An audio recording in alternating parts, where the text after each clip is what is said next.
अगर आप फ्रांस के अंदर कमाने के लिए नहीं पढ़ने के लिए आना चाहते हैं तो ये वीडियो आपके लिए है। अस्सलाम वालेकुम जी, मेरा नाम दानियल मंसूर है और मैं फ्रांस के अंदर मास्टर होगा यूनिवर्सिटी ऑफ लॉरेन का स्टूडेंट हूँ जो कि नैन्सी सिटी के अंदर वाक़ है। भाई सबसे इंपॉर्टेंट बात यह है कि आप अगर फ्रांस के अंदर पढ़ने के लिए आना चाहते हैं तो आप सिर्फ और सिर्फ पब्लिक यूनिवर्सिटीज के अंदर अप्लाई करें। सिर्फ पब्लिक यूनिवर्सिटीज के अंदर, खुदारा प्राइवेट यूनिवर्सिटीज के अंदर अप्लाई ना करें। आपको लगता होगा कि आप हाफ डिपॉजिट अपने होम कंट्री से देकर यहाँ पर आ जाएंगे और बाकी की फीस जो है वो यहाँ पर आकर पूरी कर लेंगे, तो ये ख्याल दिमाग से निकाल दें। सिर्फ पब्लिक यूनिवर्सिटीज के अंदर अप्लाई करें और पब्लिक यूनिवर्सिटीज के अंदर दो तरह के ऑप्शंस आपको मिल जाएंगे। इफ यू गेट लकी, आपकी सिर्फ 250-300 यूरो फीस होगी पूरे साल की जो आप पे करेंगे।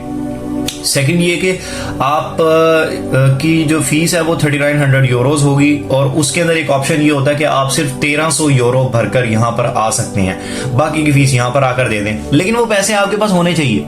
यहाँ पर एवरेज जो आपका मंथली खर्चा है वो तकरीबन अगर आपकी अकोमोडेशन 250 यूरोस की है तो तकरीबन 500 यूरो के करीब आपका यहाँ पर मंथली खर्चा है।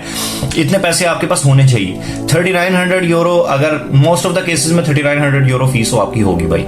3900 यूरो में से अगर 1300 देकर यहाँ पर आ जाते हैं तो 2600 वो, और उसके अलावा पहले 6 महीनों का 600 यूरो जो है वो एक्सपेंस खुला डुला आपके पास होना चाहिए। अब इसको कैलकुलेट कर लें, ये टोटल खर्चा आपने साथ लेकर आना है, क्योंकि ये ख्याल तो दिमाग से निकाल दें कि 6 महीने में आपको काम मिलने वाला है।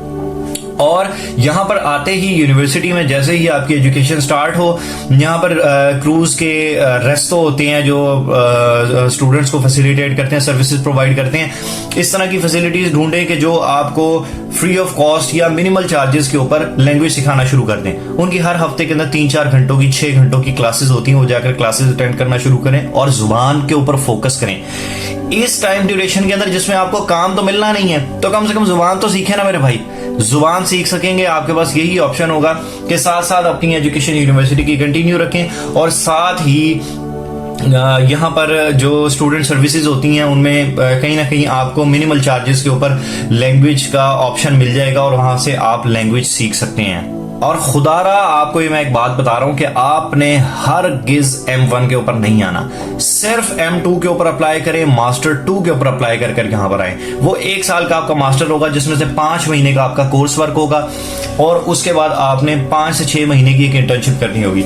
Most of the public universities में जहां पर आप एडमिशन लेकर आएंगे तो आपके यूनिवर्सिटी के टीचर्स ही जो लेबोरेटरीज के अंदर काम कर रहे होते हैं वहीं पर ही आपको कहीं ना कहीं प्लेसमेंट मिल जाएगी और आप इंटर्नशिप शुरू कर सकेंगे। इंटर्नशिप पेड होती है, यहाँ पर आपको 600 से 650 यूरो महीने का खर्चा उसके अंदर मिलेगा।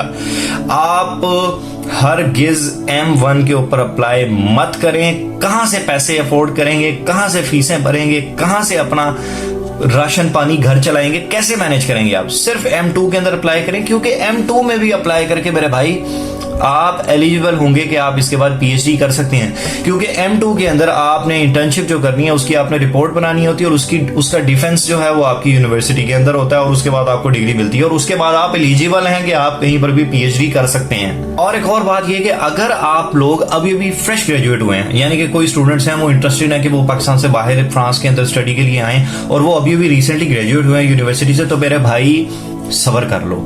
किसी भी लेबोरेटरी के अंदर पाकिस्तान के अंदर किसी इंडस्ट्री के अंदर एक्सपीरियंस हासिल करो।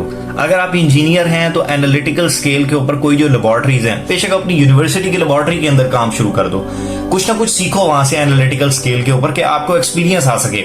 यहां पर डिस्क्रिमिनेशन बहुत ज्यादा है इस चीज को लेकर के आपको आपकी मर्जी की इंटर्नशिप भी हासिल करने के लिए लैंग्वेज का बहुत बड़ा बैरियर होगा।